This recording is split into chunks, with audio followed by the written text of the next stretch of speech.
दोस्तों, आज हम आपको ले चलते हैं उस युग में जब एक सामान्य कुल का व्यक्ति इतिहास के पन्नों पर अमर हो गया। वह था महापद्मनंद, नंद वंश का संस्थापक, जिसने मगध को भारत की सबसे बड़ी शक्ति बनाया।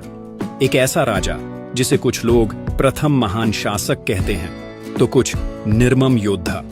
इस वीडियो में हम महापद्मनंद के जीवन, उनके युद्धों, साम्राज्य विस्तार और उस युग के सामाजिक धार्मिक परिदृश्य को जानेंगे। तो तैयार हो जाइए इस ऐतिहासिक गाथा के लिए। साथियों, यह कहानी शुरू होती है लगभग 4वीं शताब्दी ईसा पूर्व में, जब मगध का हर्यंक वंश अपने अंत की ओर था।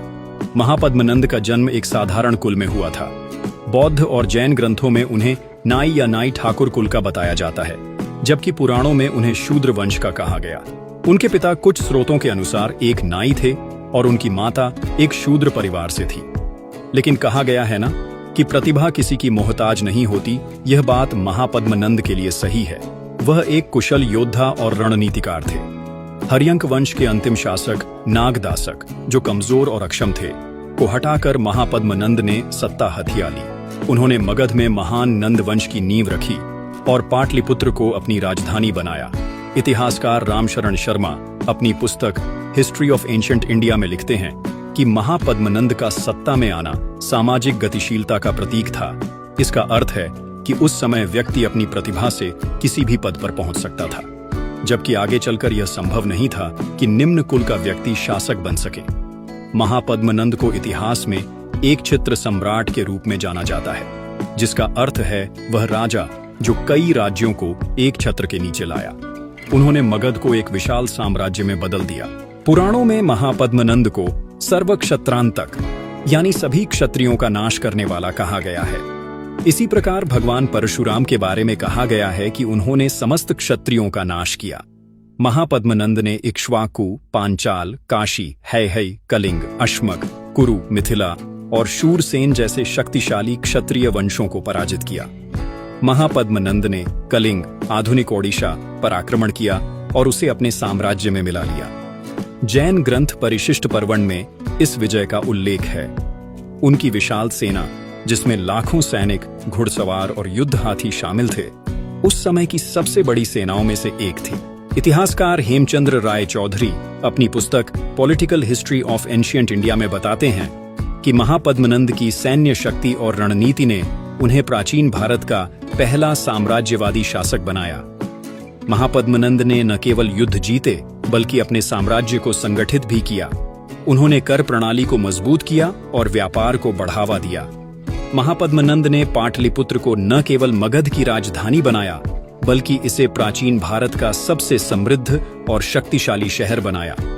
गंगा नदी के किनारे बसा यह शहर व्यापार, संस्कृति और प्रशासन का केंद्र बन गया। उन्होंने किलों का निर्माण करवाया और एक केंद्रीकृत प्रशासनिक व्यवस्था स्थापित की। उनकी नीतियों ने मगध को आर्थिक रूप से सुदृढ़ किया, जिससे बाद में मौर्य साम्राज्य की नींव तैयार हुई और वे लंबे समय तक शासन कर सके। इतिहासकार डी कौसाम्बी अपनी पुस्तक an introduction to the study of Indian history में लिखते हैं कि महापद्मनंद का शासनकाल भारत में शहरीकरण और केंद्रीकृत अर्थव्यवस्था की शुरुआत का प्रतीक था। महापद्मनंद का युग धार्मिक और सांस्कृतिक दृष्टि से भी महत्वपूर्ण था। वह बौद्ध और जैन धर्मों के समकालीन थे।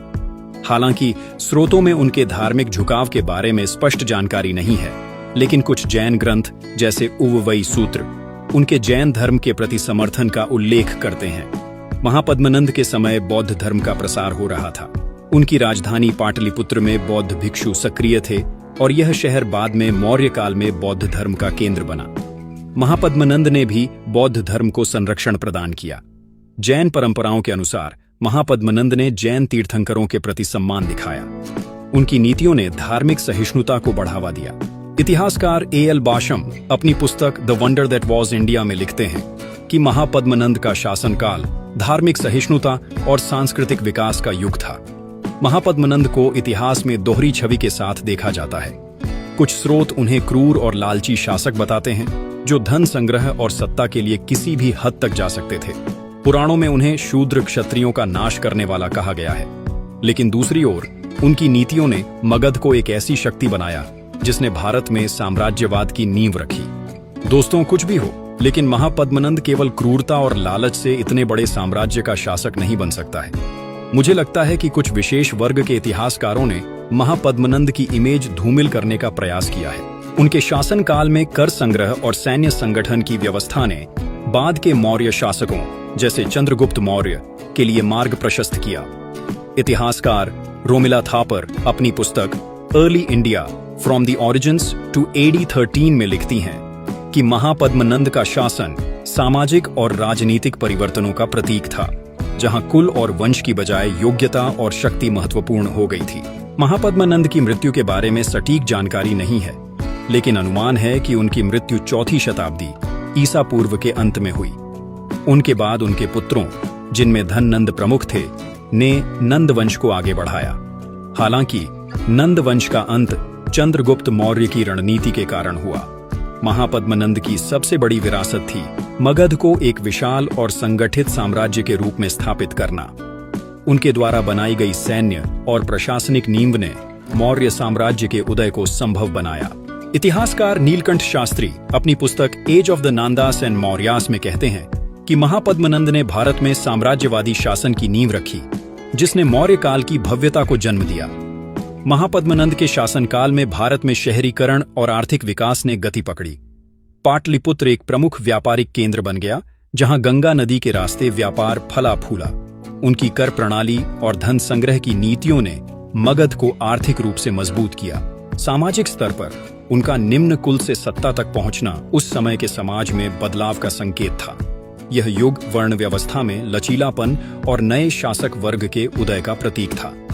इतिहासकार राधाकुमुद मुखर्जी अपनी पुस्तक द हिस्ट्री ऑफ इंडिया में लिखते हैं कि महापद्मनंद का शासनकाल आर्थिक और सामाजिक परिवर्तनों का एक महत्वपूर्ण दौर था। तो दोस्तों, यह थी महापद्मनंद की कहानी, एक ऐसी गाथा जिसमें एक निम्न कुल का व्यक्ति भारत का सबसे शक्तिशाली सम्राट बना। वह एक योद्धा थे जिन्होंने युद्धों से साम्राज्य बनाया और एक प्रशासक जिन्होंने मगध को संगठित किया। उनकी कहानी हमें सिखाती है कि महत्वाकांक्षा और मेहनत किसी भी बाधा को पार कर सकती है।